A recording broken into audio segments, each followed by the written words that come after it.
Hello friends, मैं हूँ श्रेली। आप मेरे साथ हैं मेरे चैनल किताबें में। दोस्तों, हम यहाँ हमेशा किताबों के बारे में बातचीत करते हैं, उनकी समीक्षा, उनके पक्ष, उनके विपक्ष के बारे में चर्चा करते हैं। अभी तक हमने बहुत सारी किताबों के ऊपर चर्चा कर ली, उनकी कहानियों को जाना, उनमें क्या है, क्या अच्छा है, क्या बुरा है, सब कुछ हमने जाना और समझा है। चलिए आज हम एक ऐसी किताब के बारे में बात करते हैं जिसको पढ़ना किसी फिल्म देखने के जैसा महसूस होगा। फणीश्वर नाथ रेणु का लिखा हुआ मैला आंचल बहुत प्रसिद्ध किताब है, बहुत अच्छी किताब है। इस उपन्यास के बारे में आपने ज़रूर सुना होगा। यह हमारे कोर्सेज में भी लगती रही है लगातार। इस किताब को पढ़ना एक अलग अनुभूति देता है। ऐसे तो यह आंचलिक उपन्यास है, लेकिन यह आपको बिल्कुल अपनी जैसी लगेगी। इसमें भाषा के स्तर पे बहुत सारे शब्द ऐसे हैं जो इस पर्टिकुलर इलाके की बोलियों के हैं, लेकिन यह आपको मोह लेती है। सबसे अधिक जो इस उपन्यास में हमें प्रभावित करती है वह इसकी भाषा ही है। इसकी भाषा का सौंदर्य ऐसा है कि भाषा इस किताब को पूरी तरीके से चित्रात्मक बना देती है। एक एक सीन जैसे हम अपनी आंखों के सामने देख रहे होते हैं। इस भाषा में लोकल बोलियों के बहुत सारे मज़ेदार शब्द हैं, जैसे कि लोट। लोट का अर्थ यहाँ पे नोट है। जिंदाबाद यानी कि जिंदाबाद। इनकलास, इनकलाब। जय गांधी महात्मा, जय हिंद मतलब गांधी महात्मा की जय, जय हिंद। इस तरीके से जो बहुत सारे शब्द हैं जो लोकल बोली के हैं, हिंदी के शब्दों को लोगों ने अपनी भाषा में थोड़ा सा बिगाड़ के अपना लिया है।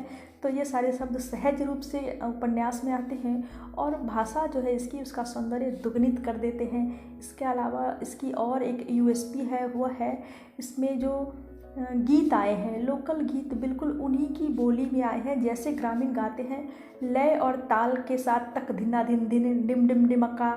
इस तरीके से वो आपको बहुत पढ़ने में अच्छा लगते हैं। और ऐसा नहीं है कि जब आप उपन्यास पढ़ रहे हो तो अगले पन्ने पे गीत आते हो तो आप उसको स्किप करके आगे बढ़ते हैं। नहीं, आप उसे पढ़ते हैं क्योंकि वो इतने अच्छे लगते हैं। इसी तरीके से यहाँ पे बीजक के दोहे भी लिए हुए हैं और उनको लय के साथ गाया गया है, तो वो भी आपको बहुत अच्छे लगते हैं। और इसीलिए मैंने कहा कि इस उपन्यास को जब आप पढ़ेंगे तो लगेगा कि कोई फिल्म देख रहे हैं। और उपन्यास की एक और विशेषता यह है कि इसका नायक कोई स्त्री पुरुष नहीं है। तो यह इस उपन्यास का नायक है मेरीगंज गाँव, जहाँ की यह कथा है। फणीश्वर नाथ रेणु ने उपन्यास को इस तरीके से इसका फलक सजाया है कि गांव ही नायक बन के उभर आता है और इसकी कहानी में पूरा जनजीवन जो है कुछ वर्षों का वह हमें दिखाई देता है। चलिए थोड़ी सी कहानी समझने की कोशिश करते हैं कि क्या क्या है इसमें। मेरीगंज गांव में की जो कथा है, यहाँ पे फणीश्वर नाथ रेणु बताते हैं कि पूर्णिया जिले का यह गाँव है और डब्ल्यू मार्टिन एक अंग्रेज थे जिनका तबादला यहाँ पे हुआ था। वह अपनी पत्नी मेरी के साथ आते हैं और पत्नी के नाम पे ही इस गांव का नाम मेरीगंज रखते हैं। वह गांव इन्हें बहुत पसंद आता है, लेकिन दुर्भाग्य से वह अपनी पत्नी के साथ ज़्यादा दिन नहीं रह पाते। 8-10 दिन के अंदर ही उनकी पत्नी को मलेरिया होता है और इलाके में हॉस्पिटल नहीं होने के कारण उसकी डेथ हो जाती है। इसके बाद मार्टिन यह प्रयास करते हैं कि यह जो इलाका है हैजा और मलेरिया, यहाँ तक कि काला जार का भी है, तो इस इलाके में एक ऐसा हॉस्पिटल होना चाहिए, मलेरिया रिसर्च सेंटर होना चाहिए, जहाँ इस पे रिसर्च हो और इसके रोकथाम के पूरे प्रयास किए जाए। और बहुत साल लग जाते हैं, मार्टिन यह नहीं कर पाते हैं। बाद में यहाँ पे मलेरिया सेंटर खुलता है और एक है डॉक्टर प्रशांत। वह अनाथ है और स्नेहमयी ने उन्हें पाला है अपनी ममता देके अपने बच्चे की तरह। तो डॉक्टर प्रशांत स्कॉलरशिप उन्हें मिलती है फ़ॉरेन की, लेकिन वह फ़ॉरेन न जा कर के अपने कार्यक्षेत्र के लिए इसी गांव को चुनते हैं। वह चाहते हैं कि कुछ सामाजिक काम कर सके, कुछ ऐसे रोगों के बारे में अनुसंधान कर सके जिसका इलाज ठीक से नहीं हो रहा है और लोगों को उससे मुक्ति दिलाएं। तो वह इसके लिए कई तरीके की सिफारिशें भी करते हैं अपने स्कॉलरशिप ठुकरा के, और उन्हें भेजा जाता है मेरीगंज में। डॉक्टर प्रशांत यहाँ आते हैं तो उनके लिए एक नई दुनिया सामने खुल जाती है।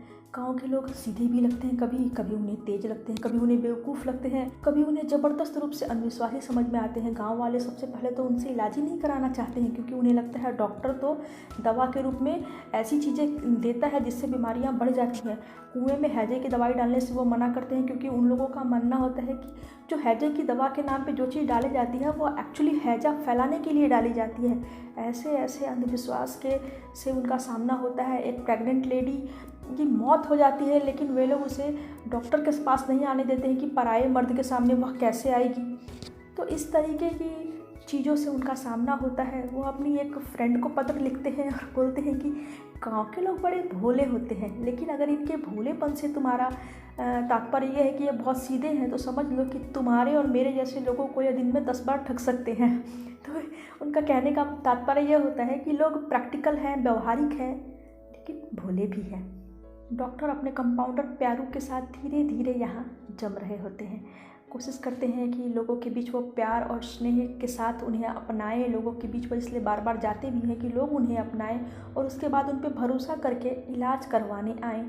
और धीरे धीरे वे अपने इस काम में सफल भी होने लगते हैं। गांव के जो ज़मींदार हैं विश्वनाथ बाबू, उनकी लड़की है कमली, वह भी बीमार है। उसे कुछ अलग तरीके की बीमारी है और बार बार उसे डॉक्टर के पास आना पड़ता है। चूँकि वह ज़मींदार की लड़की है, इसलिए डॉक्टर उसे देखने खुद उसके घर जाते हैं और धीरे धीरे खुद ही उसके प्यार में वे गिरफ्त हो जाते हैं, उसके दिल के मरीज बन जाते हैं। बहुत सहज रूप में कमली और डॉक्टर प्रशांत का प्रेम यहाँ पे दिखाया गया है। और ये जो पूरी गांव की कथा है, चूँकि गांव की बात हो रही है, गांव यहाँ पे नायक है, तो बहुत सारी कथाएं एक साथ चल रही होती है। 1942 के आसपास से यह कहानी शुरू होती है। भारत छोड़ो आंदोलन का समय रहता है, तो जो आज़ादी की लड़ाई की आँच थी वह इस गांव तक पहुंच चुकी है। लोग महात्मा गांधी को जानते हैं। एक बार कभी महात्मा गांधी का वहां आना हुआ था, तो लोगों ने उन्हें गांधी महात्मा के रूप में याद रखा हुआ है। अधिकतर लोग गांधी जी क्या करते हैं, कैसे करते हैं, उनके व्यक्तित्व से बहुत अधिक परिचित नहीं होते हैं, लेकिन वह जानते होते हैं कि महात्मा गांधी आज़ादी के नायक है और उन्हें उनके पीछे चल के देश को आज़ाद कराना है। गांव में बलदेव जी और बावन दास जैसे कुछ कैरेक्टर हैं जो कांग्रेस के लीडर के रूप में हैं और आज़ादी की लड़ाई में अपनी आहुति दे रहे होते हैं, लोगों को जागरूक कर रहे होते हैं इसके लिए कि वे आज़ादी के आंदोलन में भाग लें। और इसी क्रम में गांव में एक चरखा सेंटर भी खोला जाता है, जिसमें कालीचरण और मंगला जिसको चलाते हैं, उनकी एक अलग कथा इसमें चलती होती है। आज़ादी की लड़ाई हो या और भी कई मुद्दे हैं जिनमें एक दूसरे के बीच में किस तरीके से फूट पड़ती है। सबका लक्ष्य एक ही है, सब चाहते हैं कि आज़ादी मिले, लेकिन फिर भी अपनी अपनी विचारधाराओं को लेकर के लोग आपस में किस तरीके से मनमुटाव रखते हैं, यह भी यहाँ देखने को मिलता है। रेणु यहाँ दिखाते हैं कि आज़ादी के बाद बामन दास की हत्या कर दी जाती है। उसके चिथड़े कपड़े फाड़ के लटका और उसके बॉडी को बीच में लटका दिया जाता है। यह सारा प्रसंग बड़ा मार्मिक हो जाता है। उपन्यास में एक पैरेलल कथा मठ की चल रही होती है। गांव में एक कबीर मठ है, वहाँ पे महंत हैं सेवादास। सेवादास की एक दासी है लक्ष्मी। ऐसे तो सेवादास अंधे हैं, लेकिन परोपकारी हैं और विचार से शुद्ध हैं। बस वह दासी लक्ष्मी के साथ न्याय नहीं कर पाते हैं, उसका शोषण करते हैं। एक दिन अचानक से महंत सेवादास की मृत्यु हो जाती है और उनका एक चेला रामदास छल प्रपंच करके मठ का महंत बन जाता है। वह कपटी है, लोभी है, व्यभिचारी भी है। वह लक्ष्मी के साथ भी दुर्व्यवहार करता है और अपनी एक अलग दासी रामप्रिया को लेके आ जाता है और दोनों मिलके भ्रष्टाचार फैलाते हैं। लक्ष्मी इससे बहुत दुखी होती है, कई तरीके की परेशानियां उससे होती है। तब बालदेव जी उसकी मदद करते हैं और उसे इन सारी मुसीबतों से बचाते हैं। इस बीच लक्ष्मी और बालदेव जी के बीच में बड़ा एक रागात्मक सा सुंदर सा संबंध डेवलप होता है। एक तरीके का स्नेहमयी आकर्षण जो है बालदेव जी को लक्ष्मी के प्रति होता है। यह कथा इन लोगों की है, वह भी चल रही होती है। चरखा सेंटर की अलग स्टोरी है, वहाँ पे अलग राजनीति है, वो चल रही होती है। बामन दास की अलग कहानी है, वो चलती है। डॉक्टर प्रशांत और उनका जो रिसर्च है, गांव वालों के साथ संबंध है, वो सब कुछ चल रहा होता है। ठाकुर विश्वनाथ जो है ज़मींदार, उनकी कहानी चल रही होती है। बहुत सारी कथाएं हैं। पास का इलाका संथाल लग रहा होता है, तो वहाँ के आदिवासियों की क्या समस्याएं हैं, वो कैसे हैं, उनमें क्या क्या चीज़ें हैं, उनकी विशेषताएं क्या हैं, ये सब कुछ भी हमें रेणु यहाँ दिखाते हैं। तो इस तरीके से उपन्यास का फलक वो बहुत बड़ा कर देते हैं। उपन्यास में रेणु ने यह भी दिखाया है कि गांव में लोग जातियों में बटे हुए हैं और इससे उनका किस तरीके से नुकसान होता है। एक जात उच्च वर्ग की जातियां किस तरीके से व्यवहार करती हैं, निम्न वर्ग की जातियां किस तरीके से रह रही होती है। हालांकि साथ साथ ही वे उनकी संस्कृति, आदत, व्यवहार सब कुछ को भी बहुत बारीकी और विस्तृत रूप से दिखाते हैं, लेकिन इस तरीके से रेणु इंडिकेट करते हैं कि जो जातियों में बटे हुए हैं उससे हमारा नुकसान होता है, समाज का नुकसान होता है। मिलके कुछ एक करना हो तो इसमें कैसे, जब जातियों में बटे होने के कारण दिक्कत आ जाती है, यह सब कुछ हमें यहाँ पे देखने को मिल जाता है। डॉक्टर प्रशांत और जो कमली है उसका प्रेम चल रहा होता है। हम यहाँ पे ये भी देखते हैं कि गांव वाले ऐसे तो बहुत अंधविश्वासी हैं, दकियानूसी हैं, बहुत सारी परंपराओं का पालन कर रहे होते हैं, लेकिन जो कमली है वह माँ बनने वाली होती है और उस समय तक उसकी और डॉक्टर प्रशांत की शादी नहीं होती है। फिर भी गांव वाले इसका विरोध नहीं करते हैं, कहीं से इसे बुरा नहीं माना जाता है।